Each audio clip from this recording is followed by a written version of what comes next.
बॉलीवुड में चांदनी के नाम से मशहूर अभिनेत्री श्रीदेवी ने 24 फरवरी 2018 को दुनिया को अलविदा कह दिया था।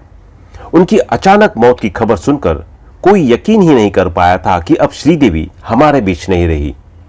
श्रीदेवी की दुबई में एक होटल के कमरे में बाथटब में डूबने से मौत हो गई थी। उस वक्त हर किसी की जुबान पर बस एक ही सवाल था कि आखिर उस रात हुआ क्या और अचानक श्रीदेवी की मौत कैसे हो गई।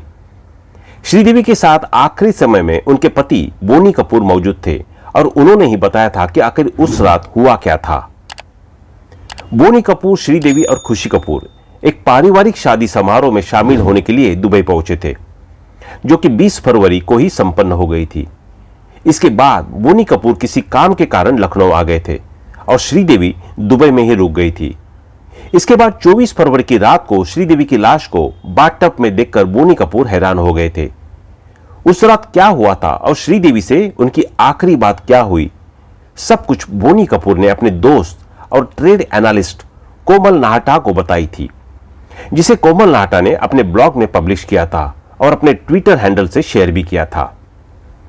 बोनी कपूर ने कोमल नाहटा को बताया था कि 24 फरवरी को सुबह मेरी श्रीदेवी से बात हुई, जब उसने मुझे बताया कि पापा, श्रीदेवी बोनी को यह कहकर बुलाती थी, मैं आपको मिस कर रही हूं।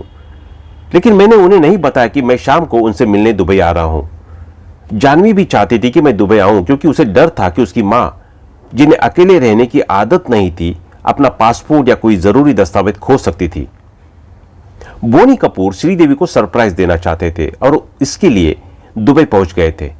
उन्होंने श्रीदेवी को दुबई के एमिरेट्स टावर्स होटल पहुंचकर सरप्राइज दिया था। होटल से डुप्लीकेट चाबी लेकर श्रीदेवी का कमरा खोला था और उन्हें हैरान कर दिया। बोनी कपूर ने बताया था कि श्रीदेवी ने मुझसे कहा था कि उन्हें अंदाजा था कि उनसे मिलने दुबई आ सकता हूं। इसके बाद मैं फ्रेश होने चला गया। बाथरूम से बाहर आकर मैंने उन्हें प्रस्ताव दिया कि हमें एक रोमांटिक डिनर पर जाना चाहिए। मैंने श्रीदेवी से निवेदन किया था कि वो अगले दिन शॉपिंग करना कैंसिल कर दे।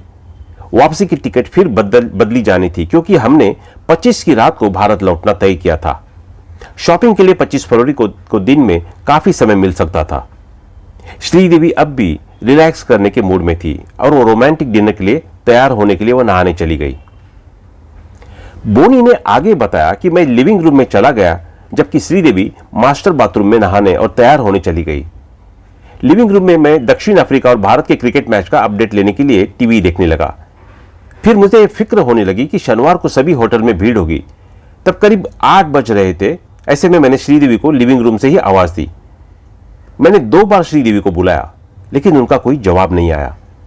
फिर मैं बेडरूम में आ गया। बाथरूम का दरवाजा खटखटाया और फिर उन्हें आवाज लगाई। अंदर से पानी का टैप खुला होने की आवाज सुनकर मैंने फिर जान कहकर आवाज दी। बोनी कपूर ने आगे कहा था कि जब श्रीदेवी का कोई जवाब नहीं आया तो मुझे फिक्र होने लगी और मैंने धक्का देकर दरवाजा खोला। दरवाजा अंदर से बंद नहीं था। मैंने देखा कि श्रीदेवी बाथटब में पूरी तरह से डूबी हुई थी और उनके शरीर में कोई हलचल नहीं हो रही थी। कोमल नाहटा ने अपने ब्लॉग में आखिर में लिखा था कि जो कुछ हुआ उसके लिए कोई तैयार नहीं था। श्रीदेवी पहले डूबी, फिर बेहोश हुई, या पहले बेहोश हुई फिर डूबी, शायद किसी को पता नहीं लगेगा।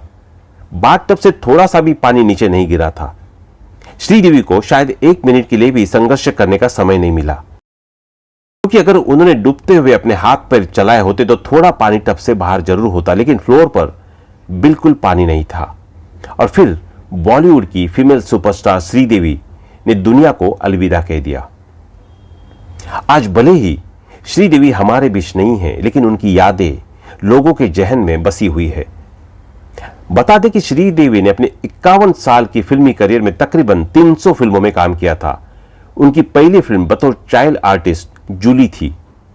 उनकी आखिरी फिल्म मॉम थी, जिसके लिए उन्हें मरणोपरांत बेस्ट एक्ट्रेस का नेशनल अवार्ड भी मिला था। इसके अलावा साल 2018 में आई फिल्म जीरो में श्रीदेवी नजर आई थी। इस फिल्म में उन्होंने कैमियो रोल किया था। तो दोस्तों, अभी के लिए बस इतना ही। मिलते हैं अगले वीडियो में। तब तक आप अपना ध्यान रखिए। Bye bye.